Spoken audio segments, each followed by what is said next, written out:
अस्सलामुअलैकुम, आप देख रहे हैं प्रोग्राम 7 से 8 और मैं हूं सिद्रा मीर। नाजरीन, रोज़मर्रा की बुनियाद पर बेशुमार झंझोड़ देने वाली खबरें हम आप तक पहुंचाते हैं और कुछ खबरें ऐसी होती हैं जो हमें दिल पर पत्थर रखकर आंसू छुपाकर आप तक पहुंचानी पड़ती हैं। ऐसी ही एक ब्रेकिंग न्यूज़ 9 जुलाई 2019 को मेरे लिए एक ऐसी खबर थी जिसको टीवी पर आप तक पहुंचाना मेरे लिए बहुत दुश्वार था। एक ऐसी खबर आई जिसके अल्फाज अदा करते वक्त मेरे दिल और दिमाग में था कि नहीं, ऐसा नहीं हो सकता। ये खबर कैसे दुरुस्त हो सकती है? मुरीद अब्बास कैसे हमें छोड़कर जा सकता है? कांपते होंठों, आंसुओं से भरी आंखों से हम बात तो कर रहे थे, लेकिन साथ ही जहन में चलने वाले सवाल ये थे कि अगर ये सच है तो उसकी बीवी का क्या होगा? उसका एक मासूम सा बच्चा है जिसके साथ खेलने की वीडियो कुछ रोज पहले सामने आई थी। उस बच्चे का मुस्तकबिल क्या होगा? फिर एक के बाद एक इंकशाफ वो थे कि पैरों तले जमीन न रहे। मुरीद का कातिल कोई और ना था, उसका अपना ही बेरहम दोस्त था। 1 साल गुजर गया, आज भी मुरीद की बेवा इंसाफ मांग रही है। 1 साल बाद भी फर्दे जुर्म तक आयद नहीं हो सकी है। जारा पर दबाव है, लेकिन उसने मुल्जिमान से समझौता करने से इनकार कर दिया है और इस केस के हवाले से कहा जा रहा था नाजरीन कि ये ओपन और शट केस है। अभी 1 साल बाद भी पुलिस मुल्जिमान को फर्दे जुर्म पढ़कर सुनाएगी, जिसके बाद मुल्जिम सेहत जुर्म या इसको कबूल करने से इनकार करेंगे। इसके बाद इस मुकदमे का बाकायदा आगाज होगा। इस दोहरे कत्ल में एक मुल्जिम आदिल जमान जमानत पर रिहाई हासिल कर चुका है। शो में आज इस पर हम ज़ारा से बात करेंगे, लेकिन प्रोग्राम के पहले हिस्से में नून लीग के मुस्तकबिल की होगी बात शाहिद खाकान अब्बासी के साथ। इससे पहले टॉप स्टोरीज देखिए।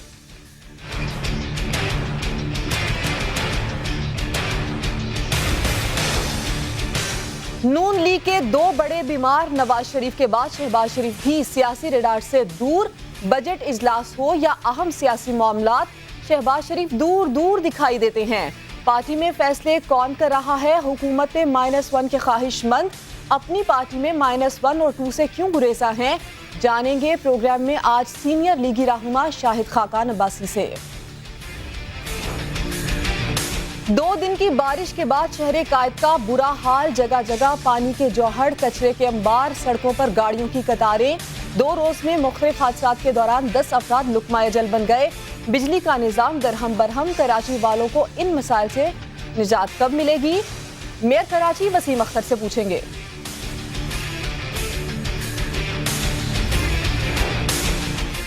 और तुम कत्ल करो हो कि करामात करो हो, एंकर मुरीद अब्बास के कत्ल को 1 साल बीत गया, लेकिन सरेआम कत्ल करने वाले मुल्जिमान आतिफ जमान पर फर्दे जुर्म तक आयद ना हो सकी। बेवा ज़ारा अब्बास इंसाफ की मुंतज़िर।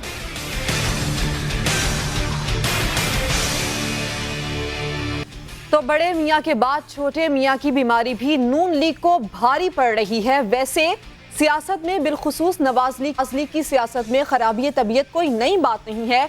अदालत में पेशी हो या कोई अहम सियासी फैसला, अक्सर रहनुमाओं की बीमारी आड़े आ जाती है। बड़े मियाँ साहब की पनामा से जेल, फिर अस्पताल और लंदन मुंतकली तक सेहत ही मौजूए बहस रही। बाद में उनकी चहलकदमी और कॉफी पीते तस्वीरों ने शुकूक और शुबहात को जन्म दिया कि क्या अब उन्हें लंदन की हवा रास आ गई है। मियां शहबाज शरीफ ने भी लंदन में बड़े भाई के साथ पूरे 4 माह लगाए। इस दौरान अपने मखसूस लिबास और स्टाइल में लंदन से अपार्टमेंट से निकलते हुए और कारों में बैठते दिखाई दिए। बड़े भाई के कहने पर कोरोना से लड़ने फिर पाकिस्तान आए, असेंबली में फिर भी ना आए और फिर कोविड से मुतासर हो गए। 1 माह गुजरने के बाद वायरस से सेहतयाब हो गए, लेकिन तबीयत अब भी बहाल ना हो सकी और सियासी रडार से दूर ही रहे हैं। हत्ता के बजट इजलास और इसकी मंजूरी और दीगर अहम सियासी मामलात में मंजर आम से यकसर गायब रहे हैं। लेकिन इससे पहले भी, चाहे नैब की पेशियां हो या कोई अहम सियासी फैसला हो या बयान, शहबाज शरीफ मामलात से दूर दूर दिखाई दिए। किसी की सेहत पर शक करना बिल्कुल भी दुरुस्त बात नहीं और इस पर सियासत बिल्कुल नहीं होनी चाहिए। लेकिन ऐसे में सवाल ये भी है कि अगर नवाज लीग की क़यादत वाकई बीमार है तो सेहतमंद लोग क्यों उनकी जगह नहीं लेते हैं?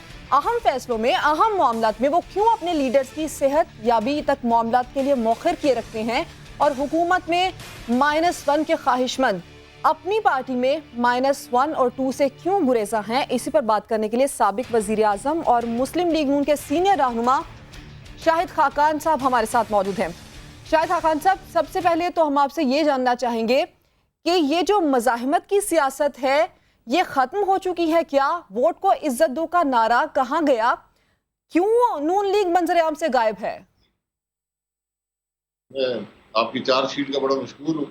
एक लंबी चौड़ी चार्जशीट आपने पढ़ दी है। मुस्लिम लीग के नून कहीं गायब नहीं है, असेंबली में है, असेंबली में बात करती है, असेंबली से बाहर भी प्रेस कॉन्फ्रेंसेस करके हुकूमत की हर नाकामी को हाईलाइट करती है, हर गलती अवाम के सामने रखती है, तनकीद भी करती है, इस्लाह की कोशिश भी करती है। यही अपोजिशन का काम होता है।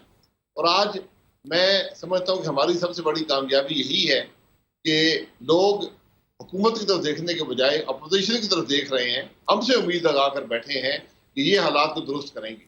आपने खुद भी इतनी बहुत सी बातें की जिनसे मैं इत्तेफाक नहीं करता, बहरहाल वो आपकी राय है, लेकिन किसी की बीमारी को जेर बहस लाना तो मुनासिब बात नहीं है।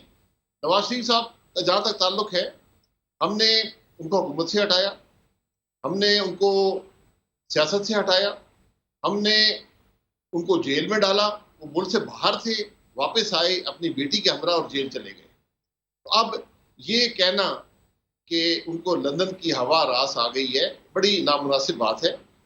वो इलाज कराने गए हैं, 3 ऑपरेशन होने हैं, जब वो हो जाएंगे तो वापस आ जाएंगे। अगर उनके बगैर मुल्क नहीं चल रहा तो आप बता दें, हम उनसे जाके गुजारिश करेंगे कि जनाब मुल्क नहीं चल रहा, आप वापस तशरीफ लें। शाहिद खाकान अब्बासी साहब, राब्ते में है नवाज शरीफ साहब से आप? कब है उनका ऑपरेशन और कब तक उनकी पाकिस्तान वापसी की को हम मुतवक्के कर सकते हैं कि वो आ सकते हैं अब तक पाकिस्तान? देखिए, मैं कह रहा हूँ अगर पाकिस्तान को उनकी जरूरत है तो कल आ जाएंगे, लेकिन हम ही लोगों ने उनको, यानी कि आप समझते हैं कि इस वक्त और जेल में डाला, नवाज शरीफ साहब की जरूरत नहीं है पाकिस्तान को? जेल के कमरे खाली नहीं रह सकते तो ये भी बता दें, वापस आ जाएंगे। मैंने आपको बताया कि 3 ऑपरेशन उनके होने हैं।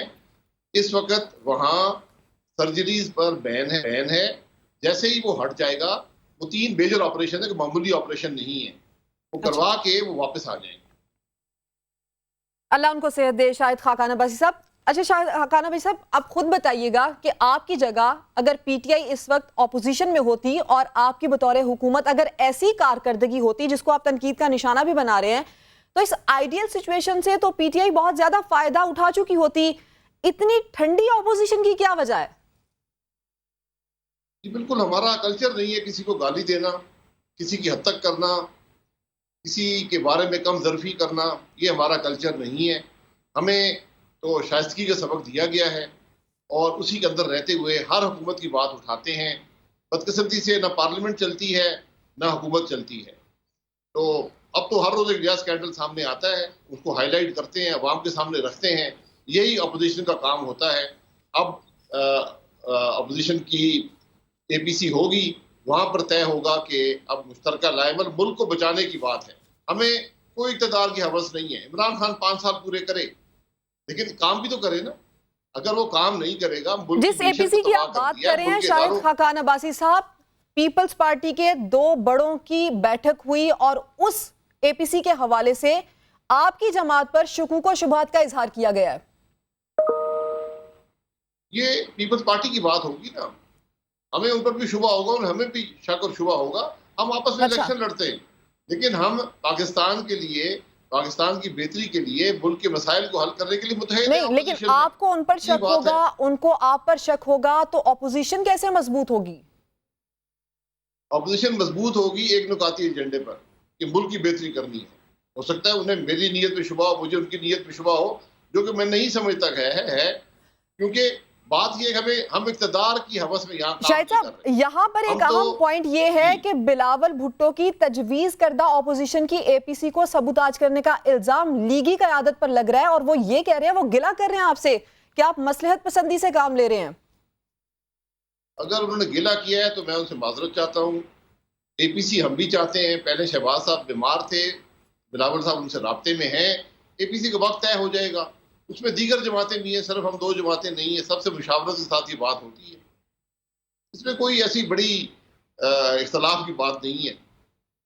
शाहिद साहब, बड़ी बात है कि आप माफी मांग रहे हैं, लेकिन बेएतबारी का भी वो इजहार कर रहे हैं। वो कह रहे हैं कि अब हमें नून लीग की क़यादत पर एतबार नहीं रहा, एक बार फिर पहले भी हमने एतबार किया, एक बार फिर से हम एतबार कर रहे हैं।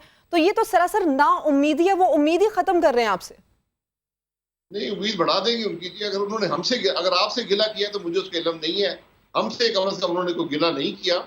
अगर पब्लिक में किया तो उनको जवाब दे देंगे, उनके एतमाद को बहाल करने की कोशिश करेंगे। अच्छा शाहिद खाकान अब्बासी साहब, हम ये भी जानना चाहेंगे कि नवाज शरीफ हमारे सामने बीमार हैं, शहबाज शरीफ साहब वो भी बीमार हैं, अल्लाह दोनों को सेहत अता करे। नून लीग की क़यादत के फैसले इस वक्त कौन कर रहा है? अहम सियासी मामलात हैं, मुल्क इस वक्त एक अहम सिचुएशन से गुजर रहा है, ऐसे में आपकी एक बड़ी जमात, इसके फैसले कौन कर रहा है? शहबाज शरीफ साहब बीमार थे, उनको कोरोना था। 2 दिन पहले उनका टेस्ट नेगेटिव आया है। उस कोरोना के अंदर भी वो हमें जूम पर दीगर तरीकों से अवेलेबल थे। इसके अलावा वो कैंसर सर्वाइवर भी हैं, उनका इम्यूनिटी सिस्टम कमज़ोर है, लेकिन वो काम करते हैं। मुशावरत डेली बुनियाद पे कई दफ़ा मुशावरत होती है, इशूज़ को डिस्कस किया जाता है। उनकी जमात असेंबली में मौजूद है। ख्वाजा आसिफ साहब हमारे पास खुदा ना खास्ता उनकी तबीयत बिगड़ती है या वो राब्ते में नहीं होते, तो उनके मुतबादिल में कौन है जो नून लीग को लीड करता है ऐसे हालात में? देखिए, नून लीग मुशावरत से चलती है, कोई एक शख्स फैसला नहीं करता। अगर ज़रूरत पड़े तो नवाज शरीफ साहब से भी बात कर लेते हैं। शहबाज शरीफ साहब सदर हैं, उनके पास इख्तियारात हैं। मैं सीनियर नायब सदर हूँ, मुझे भी वो इख्तियारात तजवीज़ कर सकते हैं।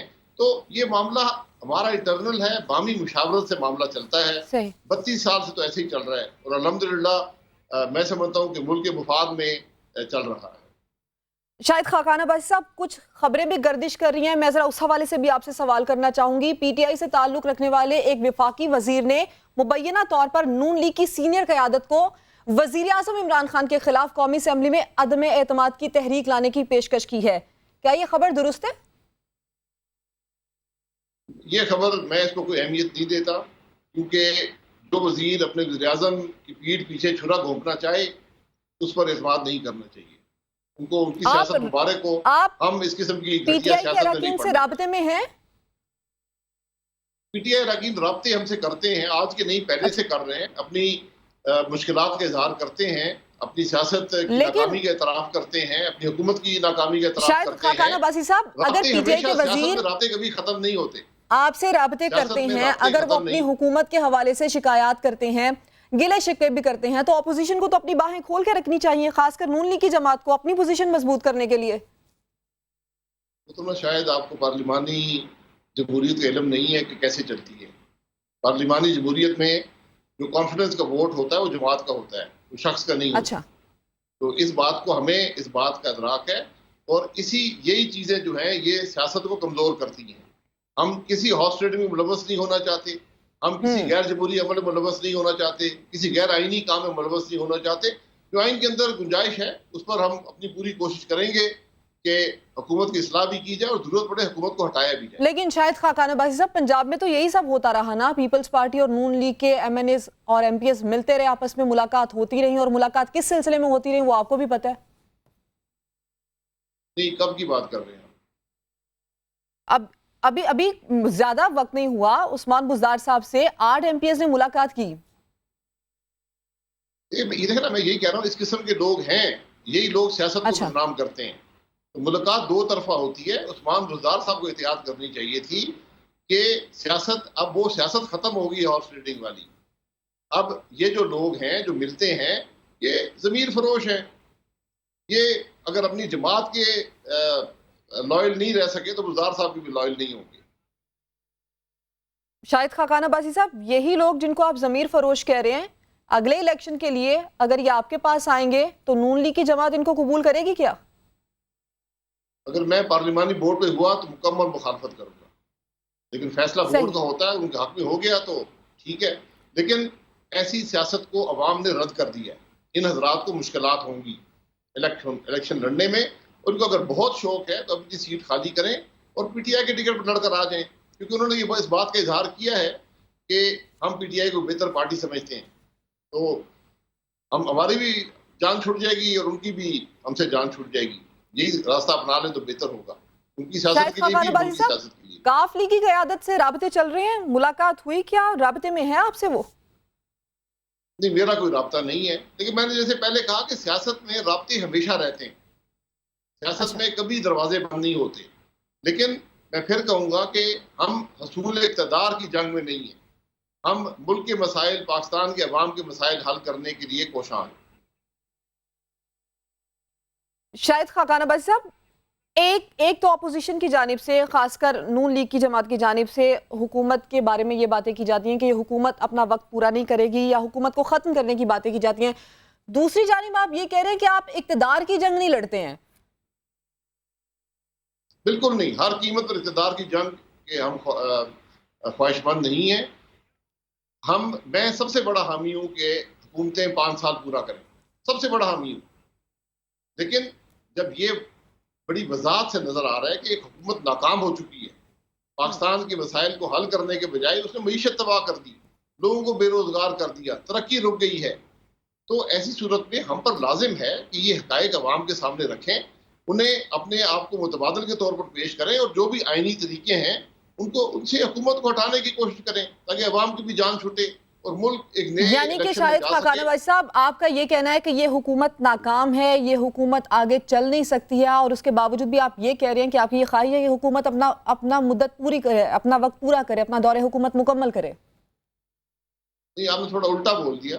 मैंने ये कहा था कि मैं सबसे बड़ा हामी हूं कि हुकूमतें 5 साल पूरी करें।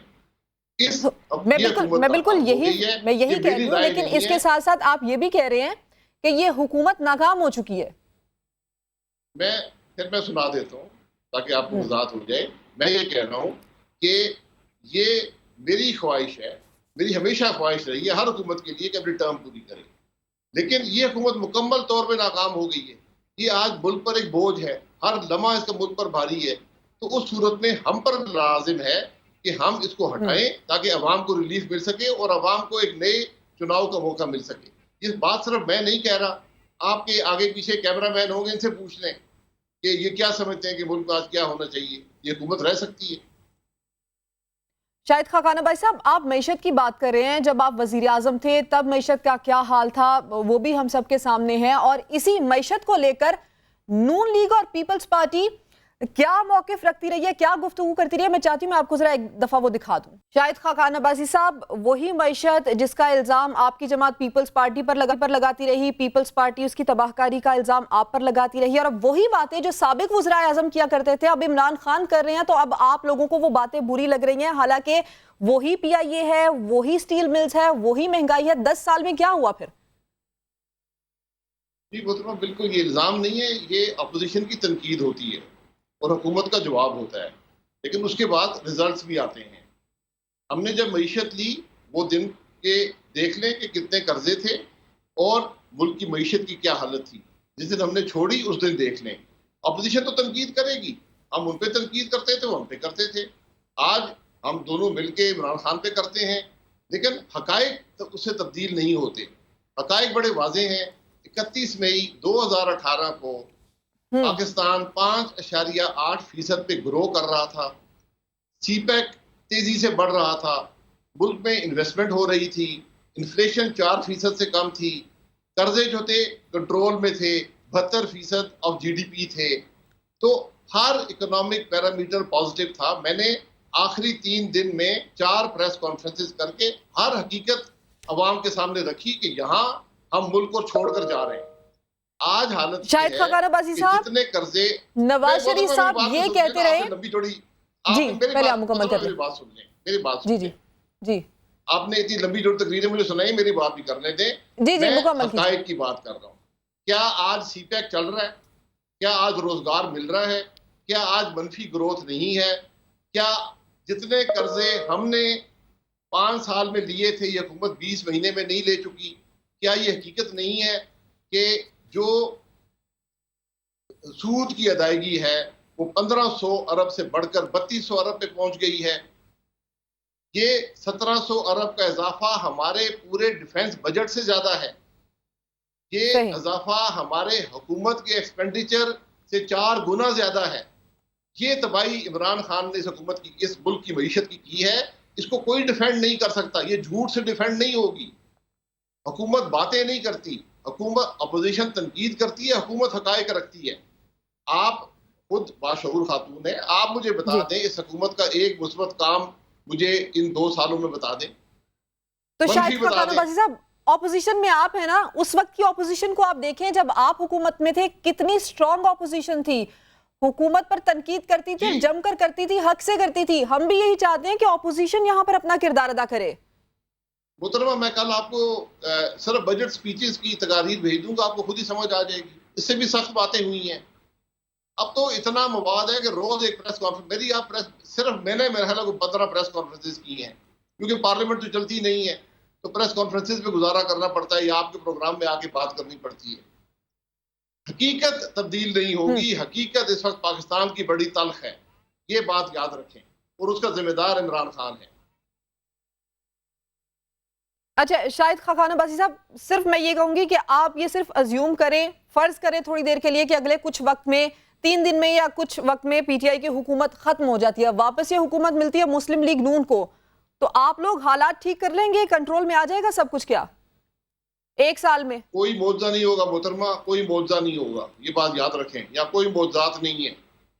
जहां पर हमने 31 मई 2018 को मुल्क की मईशत छोड़ी थी, आज आप यकसुई से काम शुरू करेंगे, आपको 5 साल लगेंगे वहां पर पहुंचने में। ये तबाही इमरान खान ने पाकिस्तान की है, पाकिस्तान की मईशत की है।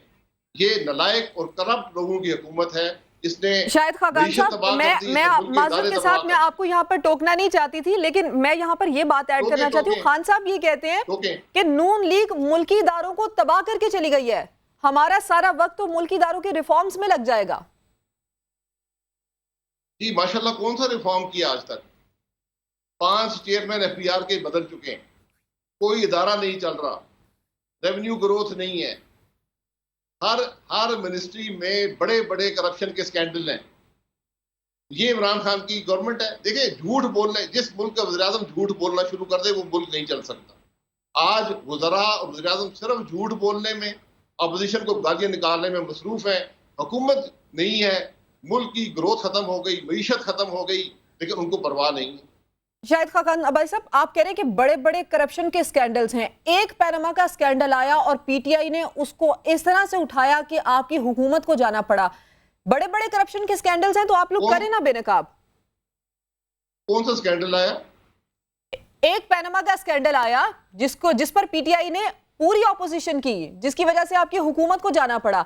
हम ये कह रहे हैं, मैं ये कह रही हूं कि आपने करप्शन के स्कैंडल्स का जिक्र किया कि इस हुकूमत में है, तो ऑपोजिशन यहां पर अपना किरदार अदा करे। मोहतरमा, ये पाकिस्तान के हकायक बड़े तल्ख हैं। हमारी हुकूमत गई थी एक अकामे के ऊपर, पनामा गेट से उसका कोई ताल्लुक नहीं था। ये मामलात हिस्ट्री की नजर कर दें कि क्या हुआ पाकिस्तान में, क्या नहीं हुआ। आज हकायक बड़े तल्ख हैं, उस वक्त हकायक तल्ख नहीं थे, इल्जामात तल्ख थे। आज हकायक तल्ख हैं। आज स्कैंडल आपके सामने हैं।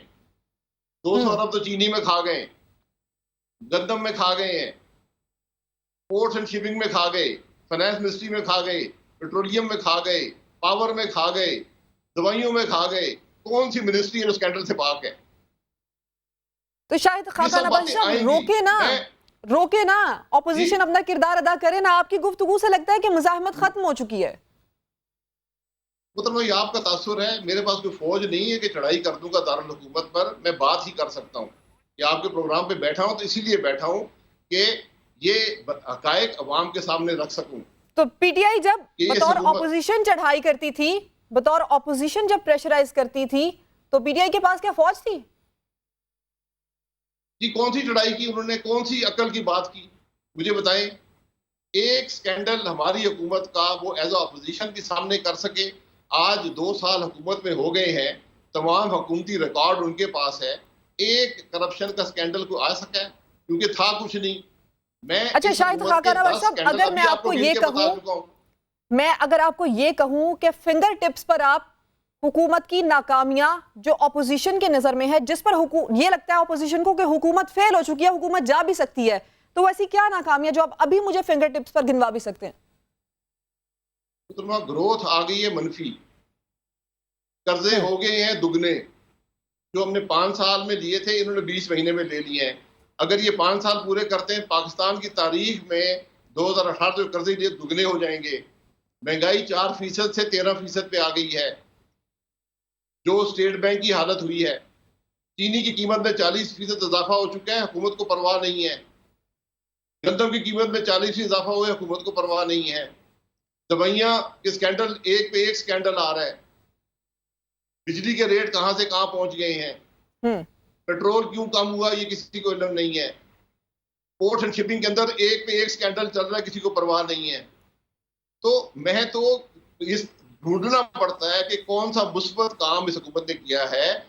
ग्रोथ आपकी खत्म हो चुकी है, रोजगार आपका खत्म हो गया, कारोबार खत्म अच्छा, हो गए। इन सब में से शाहिद खाकान अब्बासी साहब, बतौर साबिक वजीर आजम आपको क्या ऐसा लगता है, क्योंकि इमरान खान साहब तो इस्तीफे से नीचे बात नहीं करते थे, आपको क्या ऐसा लगता है कौन सा स्कैंडल सबसे बड़ा स्कैंडल है जो आप खुद गिनवा रहे हैं कि इस पर हुकूमत को मुस्ताफी हो जाना चाहिए, खान साहब को इस्तीफा दे देना चाहिए इस पे? खान साहब मेरे कहने पे इस्तीफा नहीं देंगे, ना मेरे कहने से आए थे। आप समझते क्या है? बात है जो मईशत तबाह होगी मोहतरमा, उससे बड़ी आपको क्या चीज चाहिए। हम आज तबाही के धाने पर खड़े हैं, जो मुझे नजर आ रहा है वो आपको नजर नहीं आता। अल्लाह करे हम उस गहराई में ना गिर जाएं। जिस मुल्क के पास पैसा नहीं होगा, आज से 2 साल पहले हमने 3900 अरब इकट्ठा किया था, हुकूमत की अर्निंग थी। इस साल भी 3900 अरब है, जबकि आप रुपये को 50% डिवैल्यू कर चुके हैं, अखराजात आपके बढ़ चुके हैं, कर्जे पे कर्जा। मैं यही बता रहा हूं कि जितना पाकिस्तान की तारीख में कर्जा लिया गया, ये हुकूमत दुगना कर देगी उसको, जिस रेट पर ये जा रही है। सिर्फ सूद की मद में हमारे टोटल डिफेंस एक्सपेंडिचर से ज्यादा खर्चा ऐड किया गया। 1700 अरब का इजाफा किया इन्होंने सूद की मद में। डिफेंस एक्सपेंडिचर 1500 अरब है। इसका कोई जवाब है किसी के पास? शायद खाकान अब्बासी साहब, नहीं है। नवाज शरीफ साहब जब वजीर आजम थे तो वो ये कहते थे कि साबिका हुकूमत के लिए गए कर्ज को उतारने के लिए हम कर्ज ले रहे हैं, यही बात अब खान साहब भी दोहरा रहे हैं। देखिए, मैंने बताया ना कि हमने जाते हुए एक बजट दिया था। कर्ज हर हुकूमत लेती है, इस हुकूमत ने सबसे ज्यादा कर्ज लिया है, और वो कर्ज की अदायगी के लिए नहीं लिया, वो अपनी गलतियों को छुपाने के लिए लिया है। हमने 1500 अरब बजट में रखा था, 18-19 के बजट में सूद की अदायगी। इन्होंने अदायगी की 3200 अरब, क्योंकि इन्होंने इंटरेस्ट रेट बढ़ा दिया 6 से 13.25% पे, अपने दोस्तों को की करप्शन को फरोग देने के लिए। और सैकड़ों अरब रुपए लोग यहाँ से बनाकर चले गए, और फिर उसके बाद अब वापस इंटरेस्ट रेट जो है वो 7% पे आ गया है। लेकिन आपके कर्ज इतना बढ़ चुका है कि अब आप जो डिफेंस पे खर्च करते हैं उससे दुगना हम सूद की अदायगी में खर्च कर रहे हैं। ये मामूली बातें नहीं है, और ये एक दिन में जाने वाली बातें नहीं है। मैं पूरे वसूल से आपको कहता हूं कि आप आज पूरी तनदेही से काम करें, तो जहां पर 2018 में पाकिस्तान था, आपको 5 साल लगेंगे वहां पर पहुंचने में। सही। शाहिद खाकान अब्बासी साहब, आप भी हुकूमत में रहे, पीटीआई हुकूमत में है, पीपल्स पार्टी भी हुकूमत में रह चुकी है। इस मईशत की बेहतरी के लिए अगर हुकूमत ये सजेस्ट करती है कि तीनों अदवारे हुकूमत एक कंसेंसस इकट्ठा करें और ये जो मईशत की बेहतरी है इसके लिए मिलकर काम करें, तो क्या आप लोग इस बेहतरी में शामिल होना चाहेंगे? मोहतरमा, पहले दिन से कह रहे हैं, जो हुकूमत कोविड जैसे चैलेंज में अपोजिशन तरफ हाथ ना बढ़ा सके और अपोजिशन के बढ़ाए हुए हाथ को रद्द कर दे, उस प्राइम मिनिस्टर की सोच के बारे में मैं क्या कहूँगा। जो प्राइम मिनिस्टर बजट में अगर 2 तकारीर करे, एक में उसामा बिन लादेन की कहानी करे और दूसरे में अपोजिशन को गालियां निकाले और धमकियां दे, तो उसकी सोच मुल्क की नहीं है। वो एक ऐसी सोच है जो कम से कम मेरी समझ से बाहर है, और वो सोच जो है आज मुल्क की तबाही का बायस बन चुकी है। शाहिद खाकान अब्बासी साहब, ऑपोजिशन के हवाले से तो वजीर आजम साहब ने यह कहा था कि ऑपोजिशन की किसी बात को भी वो सीरियस इसलिए नहीं करते कि उनके नजदीक ऑपोजिशन मैटर ही नहीं करती, कोई अहमियत ही नहीं रखती। तो ठीक है, इसी पे चलते रहे। अगर इसी में उनकी कामयाबी है तो अल्लाह उनको कामयाबी अता करे। इस तरह पार्लिमानी निज़ाम इस तरह चलता नहीं है बदकिस्मती से। ये घटिया कमजोर सोच है, ये नहीं चलती। मैं यही कह रहा हूँ आपसे, पहली बात यही की थी कि हुकूमत के अंदर दिल बड़ा करना पड़ता है, बड़े भाई का किरदार अदा करना पड़ता है, सबको लेकर चलना पड़ता है। हमारी हुकूमत 31 मई को खत्म हो रही थी, और मई के 15 मई या 20 मई के लगभग हमने आईनी तरमीम की। उन लोगों के साथ मिलाया जो हमें 5 साल से गालियां निकाल रहे थे। जो कंटेनर रखकर हर दुनिया की गाली सारा दिन बकते थे, उनको साथ बिठाकर आईनी तरमीम की मुल्क के मफाद में। ये होती है कौमी सोच। और जो इमरान खान साहब की सोच है वो अपने बजट स्पीच में देख ली है। शाहिद खाकान अब्बासी साहब, अब मैं आपसे ये जानना चाहूंगी कि ये जो एपीसी होने जा रही है, ये कब होने जा रही है, इसका एजेंडा क्या है और क्या कोई एक निकाती एजेंडा होगा, और हुकूमत के हवाले से इस एपीसी के अंदर क्या कुछ फैसले हो सकते हैं ऑपोजिशन की जानिब से? देखिए, यकनुकाती एजेंडा है मुल्क को बचाने का। इसकी तारीख जो है वो मुशावरत से तमाम जो लीडर हैं, शहबाज शरीफ साहब, जरदारी साहब और मौलाना फजलुर रहमान साहब, बाकी जमातों के लीडर हैं, वो फैसला करेंगे। एजेंडा सिर्फ एक बात है कि आज क्या हमें सोच रखती है ऑपोजिशन, क्या करने जा रही है ऑपोजिशन, कि किस तरह से हुकूमत को प्रेशराइज किया जाए कि या तो काम करें मुल्क की बेहतरी के लिए, या फिर आगे बढ़ें, इस अमल को आगे बढ़ाएं, खुद जाएं, किसी और को आने दें? किस तरह से ऑपोजिशन इस मामले के ऊपर हुकूमत को लेकर आएगी? वो तो बातों से हुकूमतें नहीं जाती, हुकूमतें अवाम के दबाव से जाती हैं। अवाम का दबाव ही अपोजिशन बिल्ड करेगी। जब लोग परेशान हैं, हम ये नहीं चाहते मुल्क में कोई ऐसा बात हो कि जमहूरियत खतरे में पड़ जाए, अनारकी इस हद तक। और मुझे खतरा है अनारकी का कि जो लोग तंग हुए, लोग सड़कों पर आ जाएंगे, उसका जवाब कौन देगा? तो ये अपोजिशन उसको चैनलाइज करने की कोशिश करेगी। मैं फिर ये कहूँगा, ये इक़्तिदार की जंग नहीं है। इमरान खान साहब जब अपोजिशन से इक़्तिदार की जंग में मुलव्वस थे, हर सौदा करने को तैयार थे, हम सौदे करने को तैयार नहीं। अच्छा, तो शाहिद खाकान अब्बासी साहब, अभी आपको क्या लगता है कि मुल्क इस नहज पर नहीं आ चुका क्या? आपके सामने आपने खुद मुझे सारी चीजें गिनवाई, महंगाई के हवाले से, मईशत के हवाले से और कोरोना की सिचुएशन के हवाले से, इदारों के हवाले से। अब आपको नहीं लगता कि वक्त की जरूरत यह है कि पाकिस्तान को, आप क्या ऐसा समझते हैं कि ऐसी क़यादत की जरूरत है कि बस अब नाकामियां बहुत हो चुकी है, अब काम होना चाहिए? जी, मैंने कहा ना कि ये मुआवजा नहीं होगा, क़यादत इंपोर्ट नहीं होती। जो हालत हम अपनी क़यादत का करते हैं वो आपके सामने है। तो ज़रा ये सब बातें सोचनी पड़ेंगी। आज पाकिस्तान जिस तरह हम चला रहे हैं, जिस तरह चल रहा है, ये नहीं चल सकता। इस बात का फैसला होगा अब। मईशत इस तरह से क्या ये हुकूमत चल सकती है? जो सियासत है उसका फैसला भी अब मईशत करेगी। और इमरान खान साहब की हुकूमत का फैसला भी मईशत करेगी? इमरान खान की हुकूमत का फैसला इमरान खान साहब कर चुके हैं अपनी नाकामी से।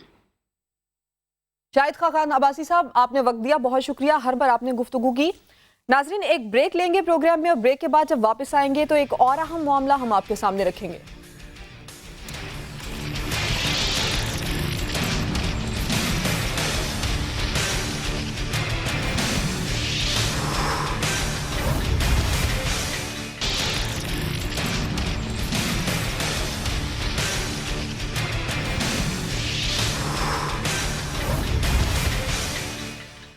ब्रेक के बाद बात सिंध हुकूमत और बल्दिया उज़्मा की नाअहली की, जिससे कराची वालों के लिए अब्रे रहमत भी जहमत बन चुकी है।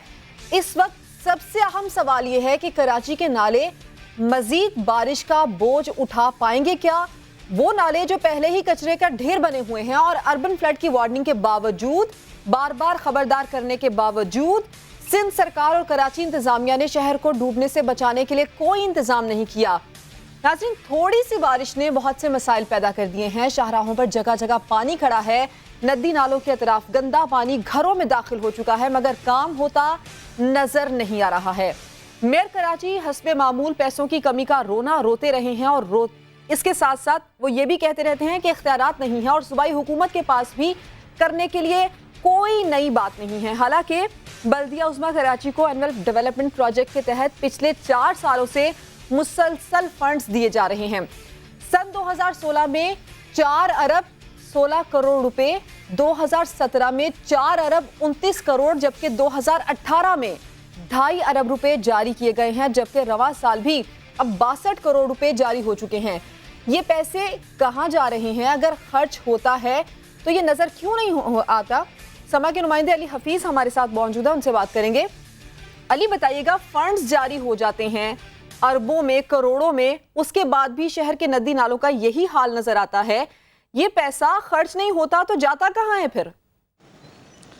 देखिए, ये इख्तियारात नहीं है, फंड नहीं है, मैं करूं तो क्या करूं, ये वो बयानबाजी है जो 4 बरस जो है हम सुनते हुए आ रहे हैं। मेयर कराची वसीम अख्तर की जानिब से। लेकिन अगर हम देखें, ये कराची वाले भी देख सकते हैं, और ये बल्दिया उज़्मा कराची की और बल्दियाती हुकूमतों की तारीख में सबसे ख़राब कारकर्दगी करने वाले जो है बल्दियाती नुमाइंदगान हैं। बल्दियाती नुमाइंदगान की नाअहली जो है उसका खमियाजा कराची शहर ने भुगता है। अगर हम बात करें, अगर आप सफ़र करें कराची से किमाड़ी से लेकर सरजानी तक और सरजानी से लांडी तक, हर तरफ जो है सड़कें टूट-फूट का शिकार हैं, पार्क्स बर्बाद हैं, कहीं जो है स्ट्रीट लाइट्स नहीं लगाई गई, कोई शहर में काम नहीं हुआ। अगर आप फंड्स पे नज़र डालें तो 4 बरसों के अंदर जो है सिर्फ तरक्याती कामों की मद में, जो हमारे पास डेटा मौजूद है, जो है दस्तावेज़ात मौजूद है, उसके मुताबिक गवर्नमेंट सिंध ने जो है बल्दिया उज़्मा कराची को तरक्याती कामों की मद में 11.5 अरब रुपए जैसी खती रकम दी है। अगर हम बात कर लें, बल्दिया उज़्मा कराची को 2016-17 के माली साल में 4 अरब 16 करोड़ रुपए दिए गए,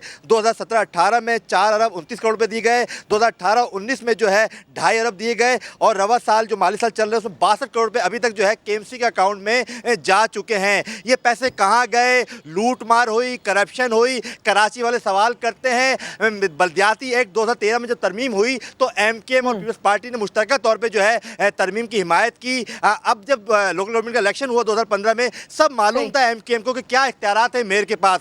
आप मेयरशिप में आप मौजूद हैं, आप अगर काम नहीं कर सकते, इख्तियारात नहीं है, तो आपको ये ओहदा छोड़ देना चाहिए था। कराची वालों को इससे कोई गर्ज नहीं है। अली हफीज, मेयर चीफ वसीम अख्तर मेरे साथ मौजूद है, मैं उनसे बात भी कर लेती हूँ। सर, आप नालों के विजिट पर गए थे, क्या करंट सिचुएशन है हालिया बारिशों के बाद, और आखिरी बार कब सफाई हुई थी नालों की?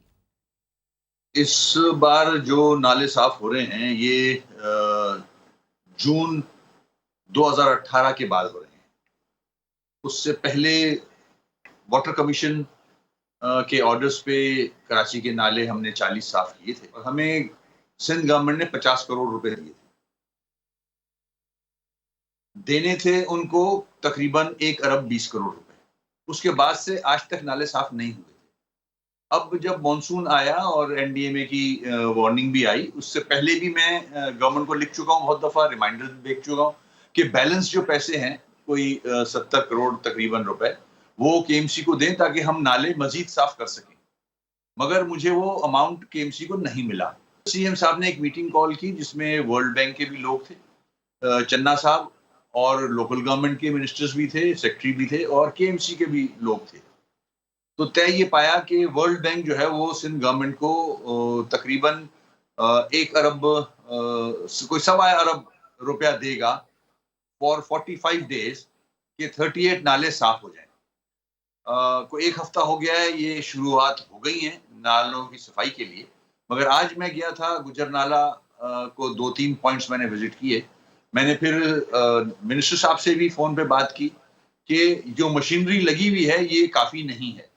गुजर नाले पे एक पॉइंट पे अगर एक मशीन लगेगी एक्सकवेटर तो वो काफी नहीं होगा, बहुत ज्यादा कचरे का अंबार है, चौक हुए हैं नाले।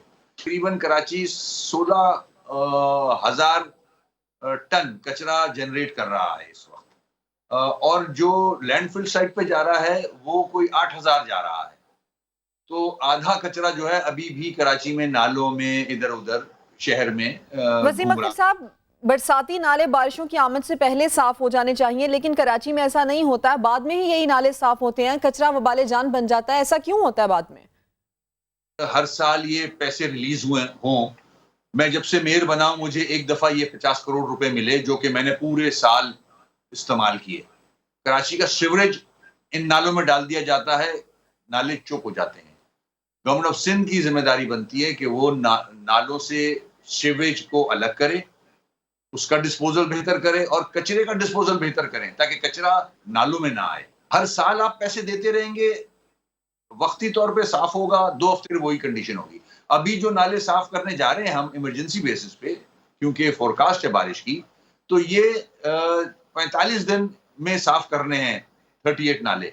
ये मैं आपको गारंटी देता हूं कि इन 45 डेज के बाद 2-3 हफ्ते में आप फिर से विजिट करेंगे इन नालों को, वो उसी तरह चौक होंगे, क्योंकि कचरा इसमें डाल दिया जाता है।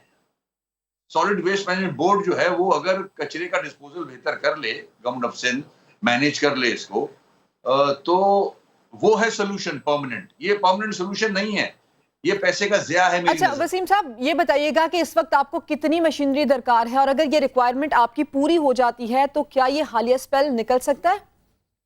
मैं समझता हूं जो अब 40 एक्सकवेटर और 80 डंपर हैं, इसको डबल करना होगा, और may be more than double इस मशीनरी को, तो जाके हम देखें। इमरजेंसी है।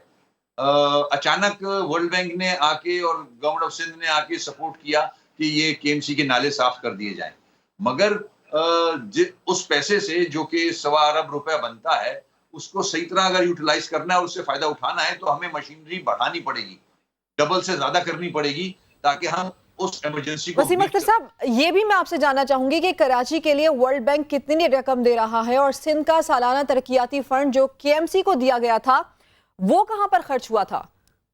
ये जो वर्ल्ड बैंक सपोर्ट कर रहा है गवर्नमेंट ऑफ सिंध को, ये $8 मिलियन हैं, जो कि 38 नालों को साफ करेंगे इन पैसों से, और टोटल $11 मिलियन है। बाकी जो है वो जो लैंडफिल साइट है उनको बेहतर करने के लिए खर्च होंगे, और इसमें कुछ अमाउंट जो है वो अवेयरनेस के लिए भी खर्च की जाएगी। इसमें नेस्पैक भी है, और केएमसी भी है, और गवर्नमेंट ऑफ सिंध का लोकल गवर्नमेंट डिपार्टमेंट भी है। ये तो अपनी जगह ये मिलके काम कर रहे हैं, फंड्स इन्हीं के पास हैं, ये ही यूटिलाइज कर रहे हैं उसको। केएमसी सिर्फ नाले आइडेंटिफाई किए हैं उसने, और चोकिंग पॉइंट आइडेंटिफाई किए हैं कि यहाँ जगह पे आप जल्द से जल्द इनको क्लियर करें। उससे पहले का जो अमाउंट है, जब मैं मेयर बन के आया था तो हानी मुस्लिम साहब ने सिंध गवर्नमेंट से 50 करोड़ रुपए दिलवाए थे केएमसी को, ताकि नाले साफ किए जाएं। जो अप्रूव्ड अमाउंट है वो 1 अरब 20 करोड़ है, उसमें से 50 करोड़ मिले हैं सिर्फ। ना केएमसी के अपने फंड से हम नाले साफ कर सकते हैं, ना वो बैलेंस अमाउंट दिया गया हमें अभी तक। ड्यू है वो बैलेंस अमाउंट कोई अबाउट 70 करोड़ से ऊपर है, जो कि सिंध गवर्नमेंट की तरफ से आना है केएमसी को, वो आज तक नहीं मिला है। मेयर साहब, लास्टली कोई तसल्ली दे सकते हैं आप आवाम को कि ये स्पेल खैरियत से गुजर सकेगा? जानो माल की कोई गारंटी दे सकते हैं आप? देखिए, कोशिश तो कर रहे हैं। मैं आज खुद भी गया था, इससे पहले भी विजिट कर चुका हूँ। हमने इनको चोकिंग पॉइंट्स बता दिए हैं कि जल्द से जल्द इसको क्लियर करें। मेरे जो म्युनिसिपल सर्विस के ऑफिसर्स हैं, जिनकी एक्सपर्टीज हैं, वो भी इनके साथ लगे हुए हैं। डिपेंड करता है मशीनरी ग्राउंड पे कितनी वर्ल्ड बैंक और जो लोकल गवर्नमेंट डिपार्टमेंट है सिंध का, वो लेके आएगा। अगर ज्यादा मशीनरी आएगी तो मोस्ट प्रोबेबली हम with in time choking point clear कर लेंगे। वसीम अख्तर साहब, आप हमारे साथ मौजूद थे, आपका शुक्रिया। और हम ये उम्मीद करते हैं कि ये जो बारिशें कराची वाले रहमत समझकर एंजॉय कर रहे हैं, उनके लिए कोई जहमत आगे चलकर ना बने। खैर खैरियत से कराची वालों के लिए ये मौसम गुजर जाए। नाजरीन, आज के शो से इतना ही। आपसे पीर को मुलाकात होगी। इस शो पर अपना फीडबैक दीजिएगा।